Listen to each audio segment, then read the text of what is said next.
Hello, gorgeous flower pots. How are we? It's just me, your Auntie Nelly, and we are live with a Sunday service. Are you well? Are you happy? Are you healthy? It is Sunday here in the UK. It is 12 noon, and it is time for me to service you because it's Sunday. How are we all? Where are we all? Give me a like. Give me a love. And give me a share. Here we are answering some long awaited for Dear Auntie Nelly's. Anonymous, please. Any advice I do give on today's show is once again purely for entertainment purposes, but we are back with Sunday service. And we really enjoyed being back for night time with Nelly. If you didn't get to catch up on night time with Nelly on Wednesday, it is there for you probably underneath this video. We went live Wednesday evening with night time with Nelly, and what a comeback it was. It was a fabulous Dear Auntie Nelly's on Wednesday night time with Nelly. It did not disappoint, and neither did I. I had lots of anxiety before I went live. Didn't know if I'd be able to make it. Nearly didn't go live, but I did, and here we are again on Sunday for Sunday service. It's always a pleasure to be with you. It's a delight to be around with you on a Sunday, and here we are. I've got quite a few letters as well. Hello, Chrissy in Maine, USA. How are you, darling? Is it your morning there? It's our lunchtime now here in the UK. It is our lunch, 12 noon. So, yeah, do give me that like, send me some love hearts and share if you wish. Hope you can see me okay. Hope you can hear me okay. Hey, hello, Kelly. Good evening there in that Sydney, Australia, my darling. How are we? I have got a new contraption set up here on the kitchen table. So we are hoping that it'll be okay. Dean Dunn says, Nelly, keep strong. I will keep strong. Thank you very much. Thank you. It was a lovely comeback on Wednesday evening. I really enjoyed it. Good morning, Kelly in Ohio, USA. Kay Wrigley said she'd be here and she has joined. And Jules Griffith says, good afternoon, Auntie Nelly. Hope you're well. I am okay. Makeup free. I did an everything shower, makeup free, feeling fresh, and I am ready for Sunday service. Kay Wrigley is in that there Saddleworth where you lose all your signal. I'm surprised that you're able to bloody watch me in that there Saddleworth, because when you drive over Saddleworth, I drive that way to go to Leeds, I always lose bloody signal. I always think if I break down here, I wouldn't have a phone, I'd have nothing, I'd have to walk for bloody miles. Anyway, you must know something I don't, unless you've got one of them boosters, them boost things. So, hello everybody, I have got Sunday services, Dear Auntie Nelly's. Hello Catherine Ainsworth and Catherine Lambert. Thank you for joining. As I said, it is an agony aunt show. You write into the page. If you want any of your issues, dilemmas reading out, write into the page. And then they may be on Nighttime with Nelly, which is on a Wednesday evening, live on this page. And they may be on Sunday service, which is now. So, shall we get going? I think we should. Now, this one has just literally been plucked straight away. I think it came in this morning. So, I'm not quite sure why that's fallen in, but it has. Okay. Dear Auntie Nelly, Anonymous, please don't be worried, everything's anonymous.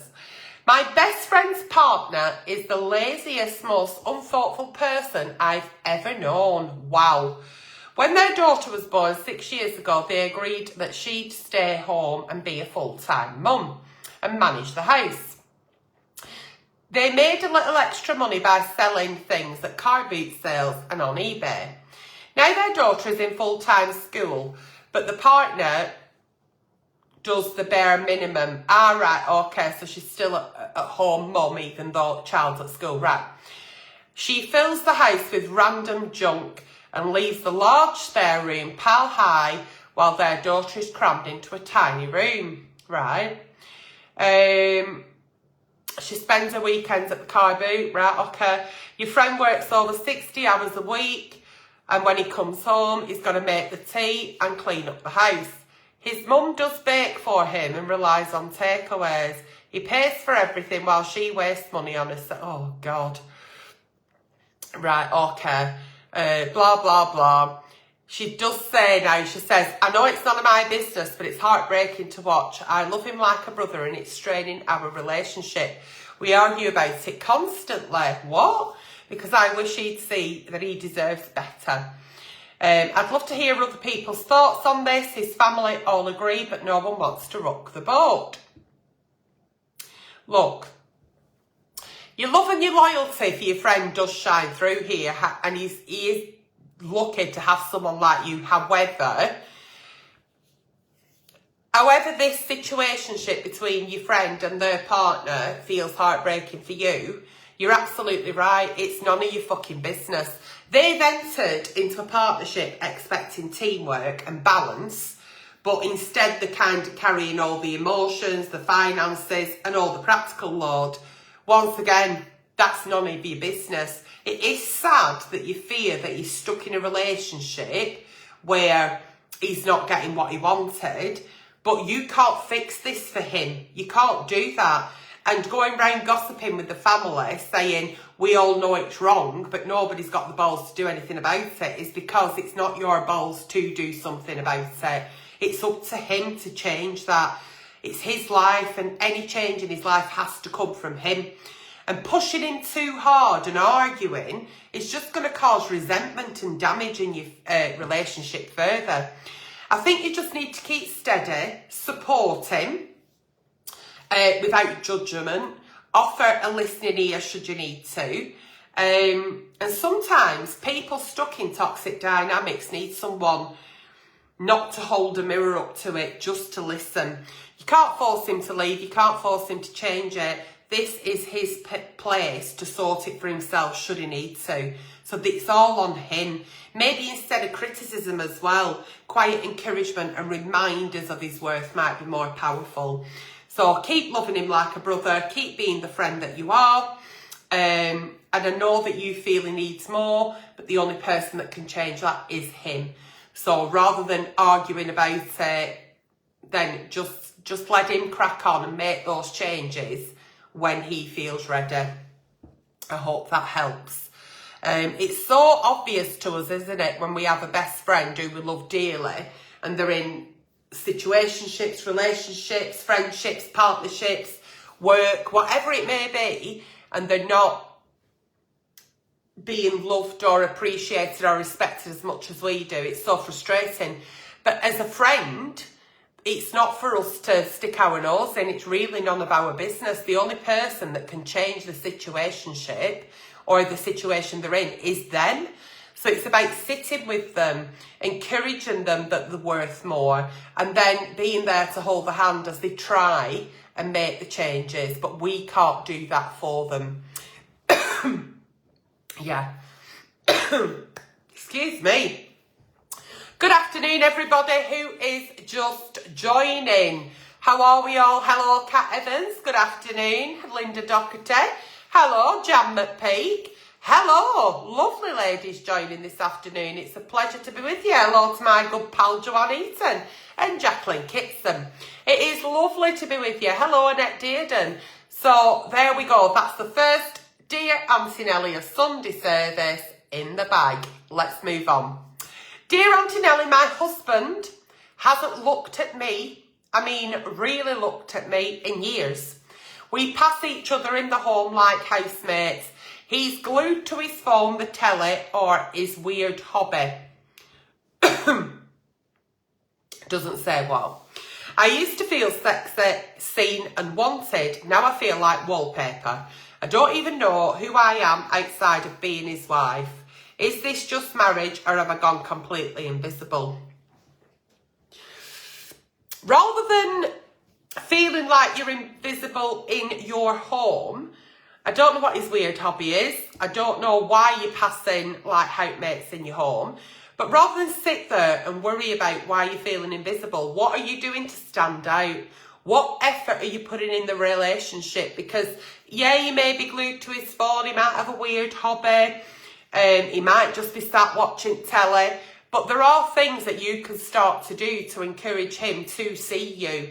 I think communication is always key in a relationship, regardless of how difficult that conversation may be to approach, regardless of, you know, how you feel. But if your partner doesn't know that's how you feel, how are they meant to know to change it? They may feel the exact same, but unless you have that conversation, nobody knows what the other person's thinking or feeling.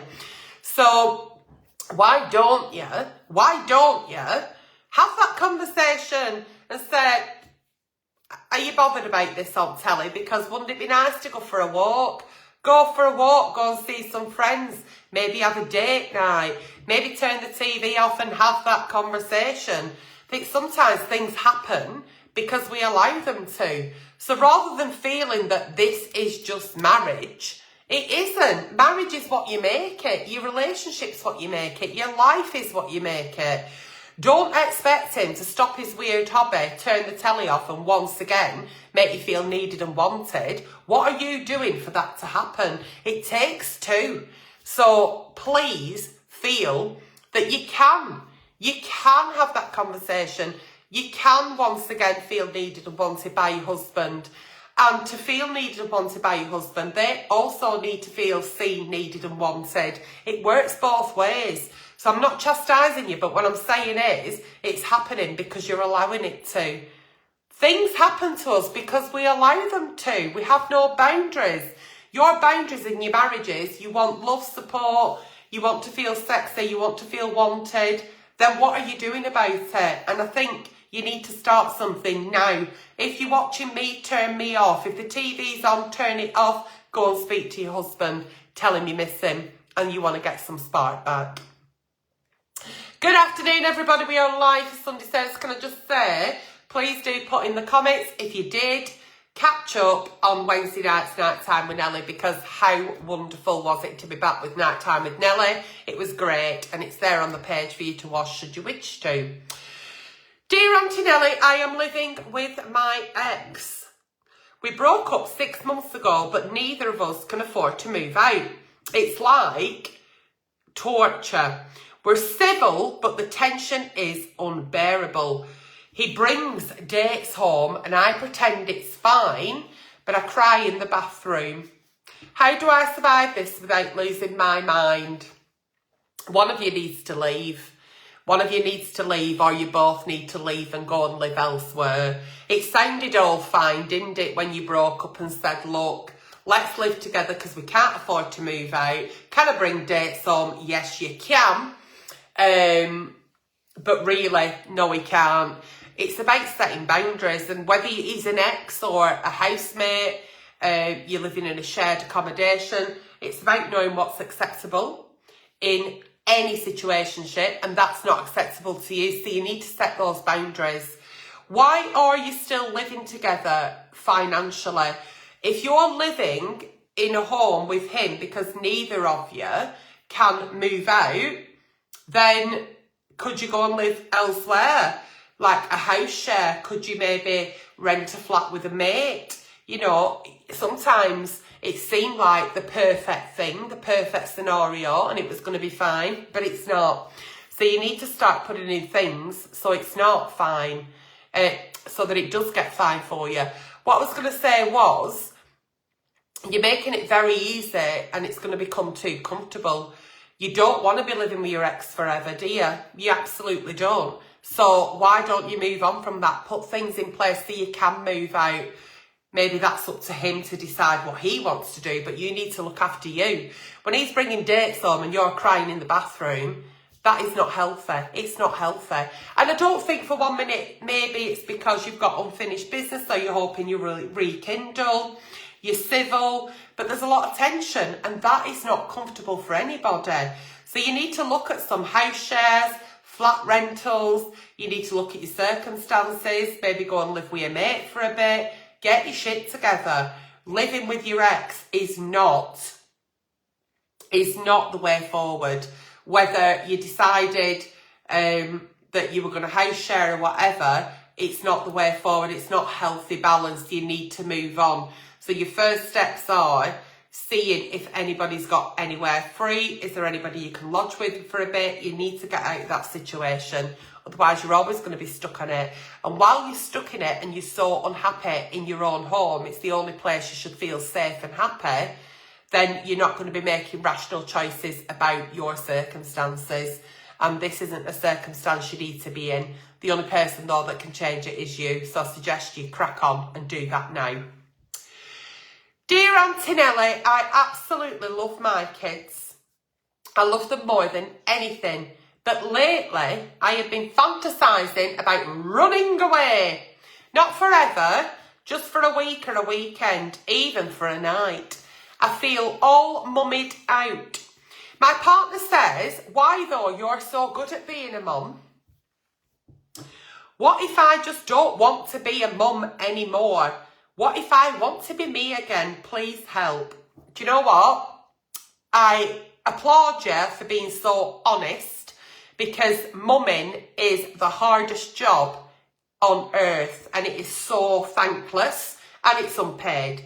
You mum forever. The day that you hold that precious bundle in your arms, whether they're going to be 30 in October or the 13 or the 3, you will be a mum 24/7 for the rest of your life. And I get it.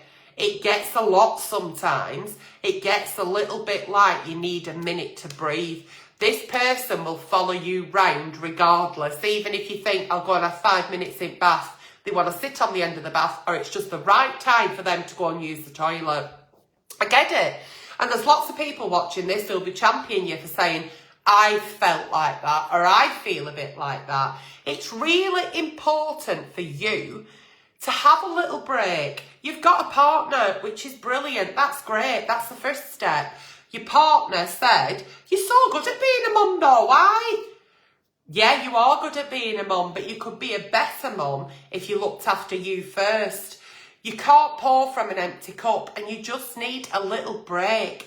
Maybe it's a little afternoon out with girls. Maybe it's a walk in the countryside and, you know, get yourself a little Airbnb for the night. Maybe cozy up with a blanket, a glass of wine and a really good book. It's about not hearing that mum, mum, mum 24/7. We all need a break. All of us. There's nothing wrong with saying that. And it doesn't mean you don't want to be a mum anymore. It just means you need a bit of a break. You're entitled to that. Ask your partner if they can step in for the evening. Get yourself booked somewhere, or get a friend who says, let's go out for a meal or a few drinks. Stay over. Stay out overnight.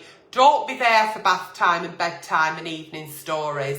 Go out. Just be you for a little bit. And I think it's hard to remember who we used to be before we became mum.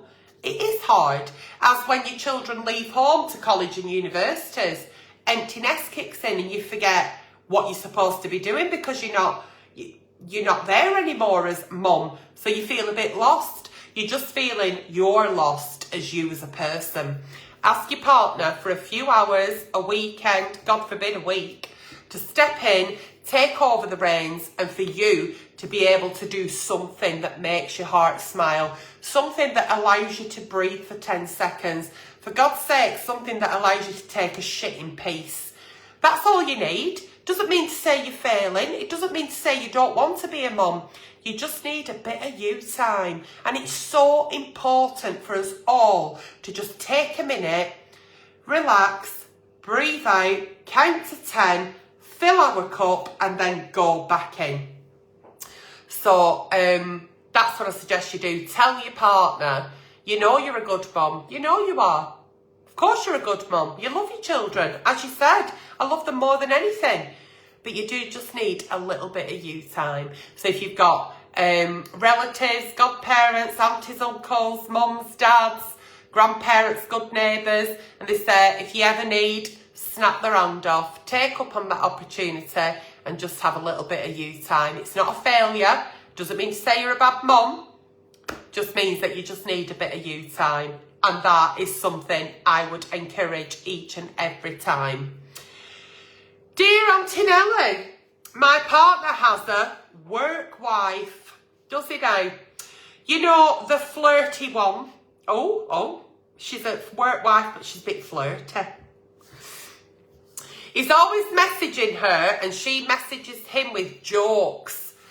The more they joke around, the less he jokes with me. He swears it's innocent, but they have a lot of inside jokes and I can feel myself boiling over every time I hear her name. We did go out for lunch with her husband and I went, but I just felt really jealous and paranoid with all the inside jokes. They were just laughing. Her husband didn't seem to be that bothered about it. I was. Am I picking up on something? I mean, work wives, work husbands, you do spend more time at work than you do at home. Things happen. It's nice that he's got a colleague that he's made a friend out of. But ultimately, you're his life partner. He is committed to you and you're not happy. So it's up to you to tell him that and for him to change it. Because if you're feeling jealous of a work colleague, because that's all she is at the end of the day, we're not assuming anything else. Because assuming, what does assume mean? It makes us an arse out of me and you, doesn't it? So we're not doing that. What we're doing here is saying to our husband, if our marriage was ticking all the boxes, if our emotional connection was ticking all the boxes, if our intimate connection was ticking all the boxes, I wouldn't feel like this. I'd be saying, take him for an hour, take him off my bloody hands, I'm busy. There's something missing. It's not about the work wife. That's the catalyst. There's something missing in your relationship. You're not having fun with him anymore is what is screaming to me. Where is the fun in your marriage? Where are your inside jokes? Where are your jokes? Where are your memes that you WhatsApp each other during the day? They're gone. Because you've got too habitual in your marriage or one of you stopped caring. You still care because you're feeling jealous, you're feeling paranoid, you're assuming that they may be having an affair. I know that's what you're thinking, you haven't said it, but of course that's what you're thinking because you're human. You need to get the spark back in your marriage. He needs to make you feel like you're the most beautiful girl in the world. Then any other girl that comes along isn't going to feel like a threat. So you need to have that conversation with him. He's your husband. You're supposed to be in love with each other. You're supposed to ride or die. That is your team. Sit your team down at kitchen table and tell him what I've just told you. It's not the work wife, is it? That is upsetting me because I'm upset in my marriage and I need you to help me. Why do I feel like this? How can we change it? So that's what you need to do. Once again, another conversation. Communication, believe me, flower pots, that's completely down. Yeah, sorry about that. The contraption thing is just, it's a shower of shite. It's going in bin. So that's what you need to do. You're not being paranoid, but you're being jealous because the man that you had fun with, the man that you married, your lifelong partner, is spending his time and attention elsewhere, and it seems like he's having loads of fun with somebody else and you miss the fun that you once had. So get the fun back. Give him a conversation that he can think about and look to change things, both of you. Do something that you're both going to laugh about and create memories. If you're not having any kind of fun at the moment, then there's nothing to have fun about, is there? So bring that fun back in your marriage, but tell him that's what you want to do. Okay. Dear Aunty Nelly, I am 35 and have not told anybody at all, not even my cat, that I am gay. I've been dating in secret, crying in secret, and I'm living in secret. So dramatic. I'm here for it. I love it. I want to reveal the secret, but I'm terrified of losing everybody. What if coming out costs me everything and everyone I love? This young man is 37. Bless it. He's put on 35 and then he signed it off with being 37. So he's either 35 or 37. Maybe his age is a secret as well. Listen, you don't have to tell anybody anything. It's your business. It's nobody's business. If you're gay, bisexual, trans, asexual, if you identify as the Eiffel Tower. It's nobody's fucking business but yours, flower. But I think there is something inside you that wants to come out, and that's okay. I am an ally. I'll always be here for you. I think maybe you're frightened of people's reactions because it's been a secret for so long, and you've probably built it up far bigger in your head than it's going to be. When you come out, it might not be as dramatic as what you think. You need to understand what may happen when you do, so that there's no nasty surprises. You could practice the conversation, the announcement on the cat. I reckon the cat already knows. And I have a sneaky suspicion that there's quite a few friends of yours, maybe family members, who may already know. Whether you're gay, whether you're straight, whether you're bi, it does not change you as a person. So if people around you no longer want to be around you because of your sexual preferences, they no longer want to love you because of your sexual preferences, why would you want people like that in your life? Number one, we don't like hate. We don't want hate, because when people hate, they hate because they hate something in themselves. You don't want hateful people around you. You don't. And you don't want people to not love you. You want your friends and family to love you. So practice on the cat if you must. But it doesn't need to be a big announcement like the dum dum dum at the end of EastEnders either. Other soaps are available, however I only watched that one. It can just be, well, you do know I'm gay and I've been dating, but nothing serious at the minute. It can just be a simple, quick sentence. And then it's up to that person to either go, oh, really, I didn't know, or, oh, my God, you're joking. The, oh, my God, you're joking, and don't bother coming again. Block them, get rid of them. You don't need negativity like that in your life, but you also don't need to come out. You may feel like you live in a secret, but the secret is yours. It doesn't matter. It's nobody's business. I accept you with open arms. It doesn't fucking matter to me what you are, as long as you're kind and nice and leave children and animals alone. It doesn't matter to me what you do in your personal life. I couldn't give a flying fuck. So, what if coming out costs you everything? What would it cost you? Openness with your friends and family, or I like it, you come out, it might cost you everything. What? The trash? I love it when the trash takes itself out. So if you're feeling like you need to, practice on the cat, tell your best friend, tell a person in your family who you really, really, really trust, or tell a person in your family who cannot hold their own water, then they'll tell everybody for you.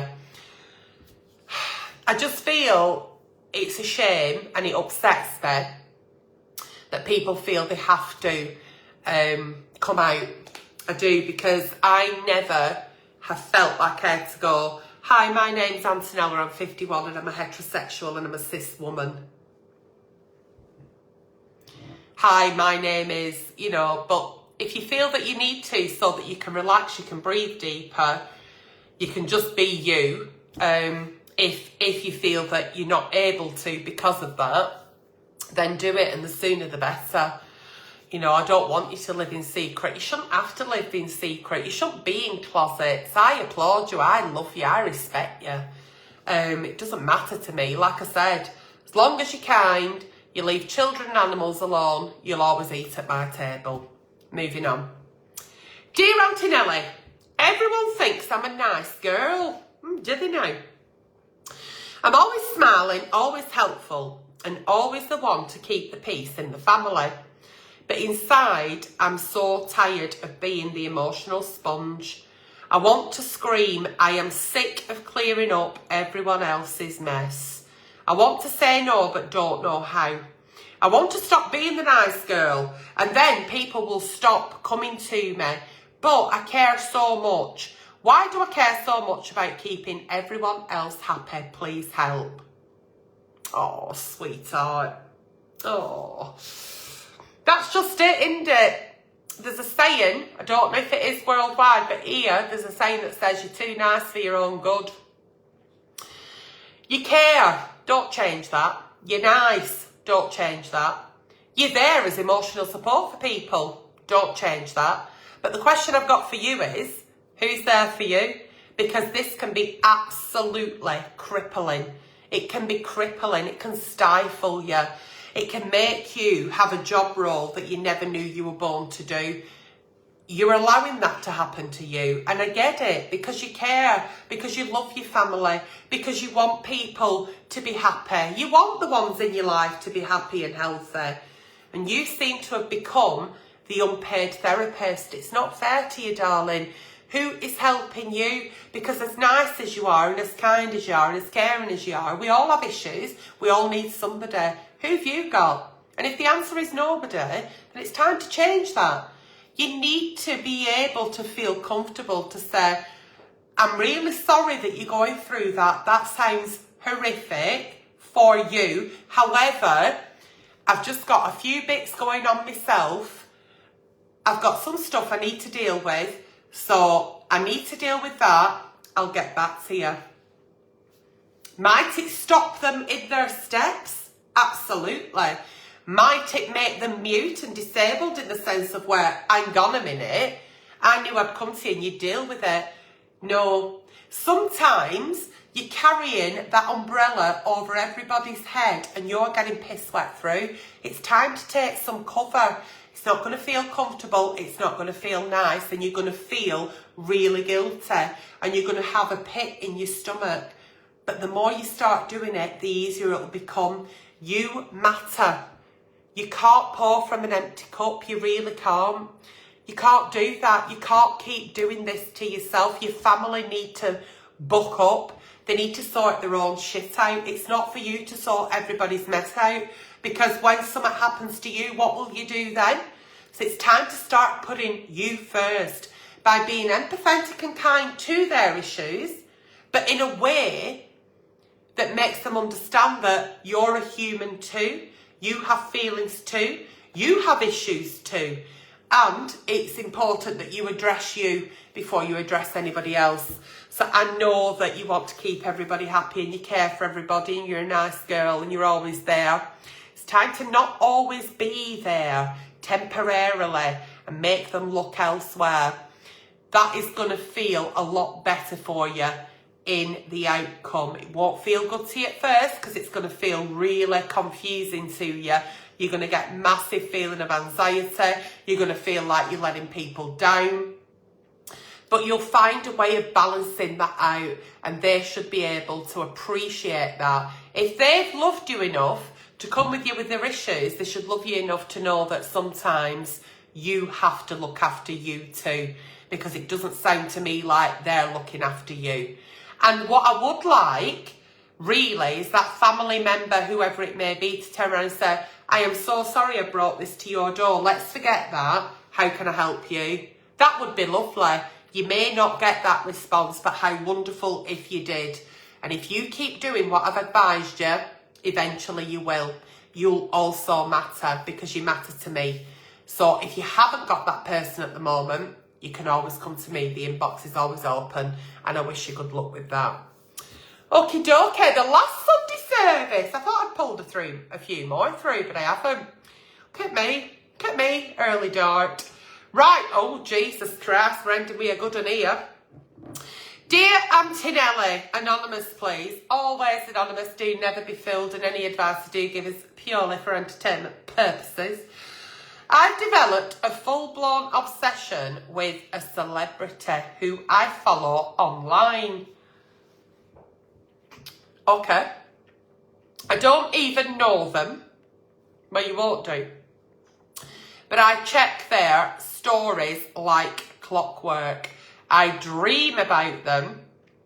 And I have started comparing my life to their life. I also compare their friends and family to my family. I know that I will never meet this person and they will never love me like I love them. But it feels like I really do want them to love me. What's wrong with me? I also know that I'll never meet this person.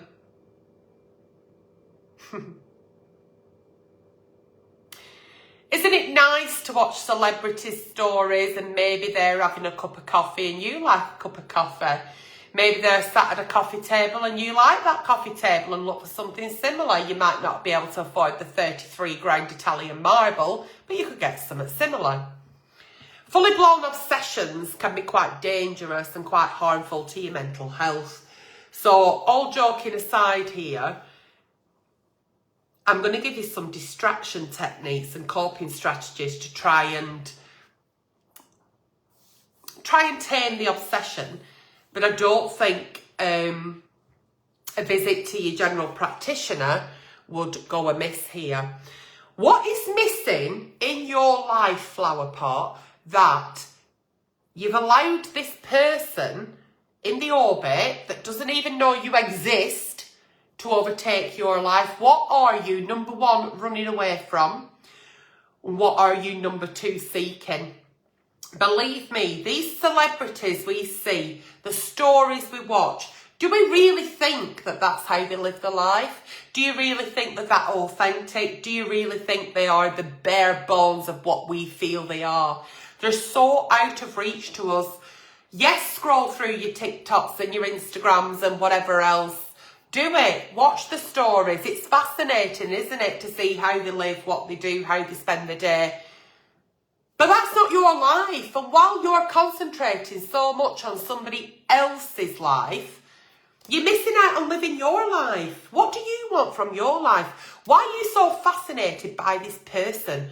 Why are you wondering why your family's not like this person's family? They could all be bloody imposters. They could have paid them to pretend to be their Aunty Sheila from fucking Ireland. You don't know. I don't know who the celebrity is. You don't say. But you've developed a full-blown obsession is your dilemma here with me today. And I'm not happy about that. You need to go and see a general practitioner. Maybe you need a little bit of therapy.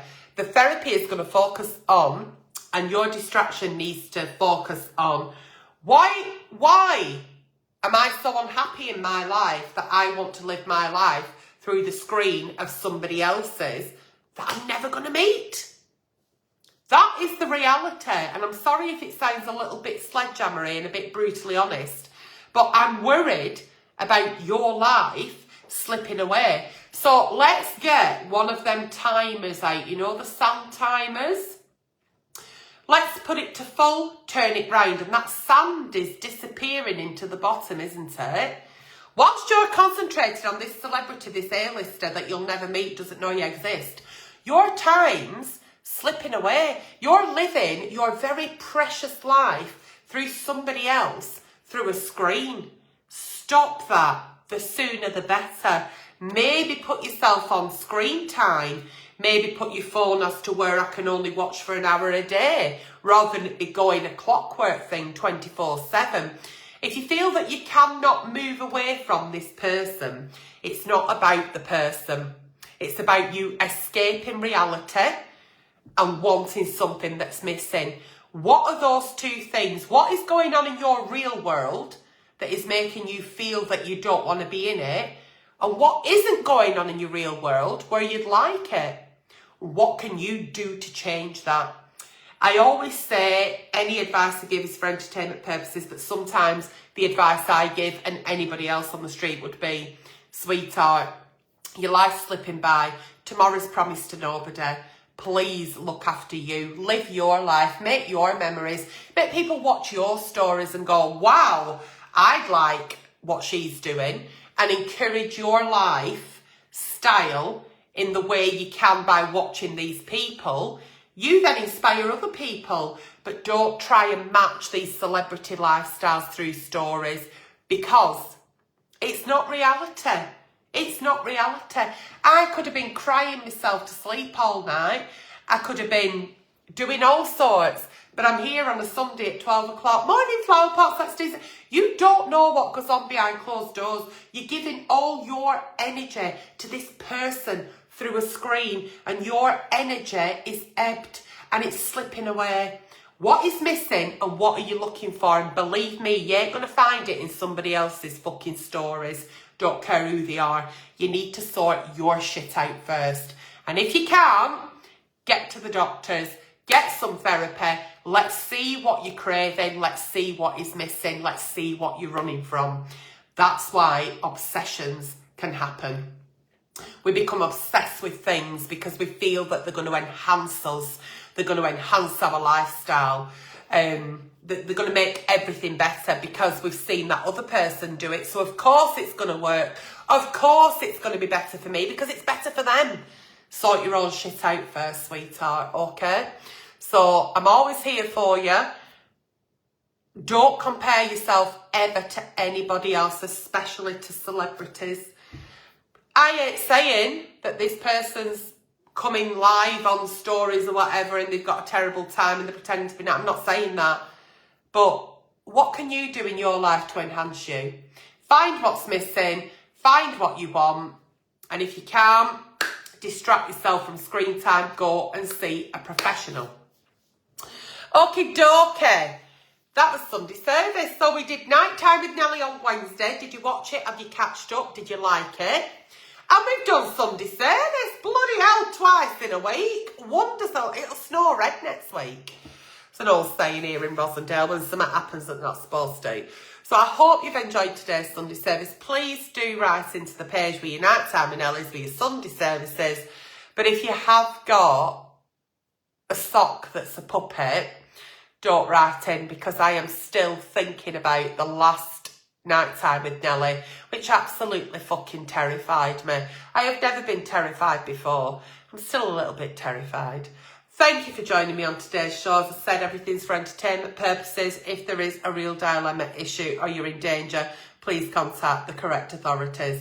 It's been an absolute joy being with you today. I am now going to go out for some very much needed vitamin D, some family time, and catch up with a few friends. Whatever you do with your Sunday, enjoy, because Monday will soon be fucking here, slapping us around the face. So enjoy your day and thanks for joining.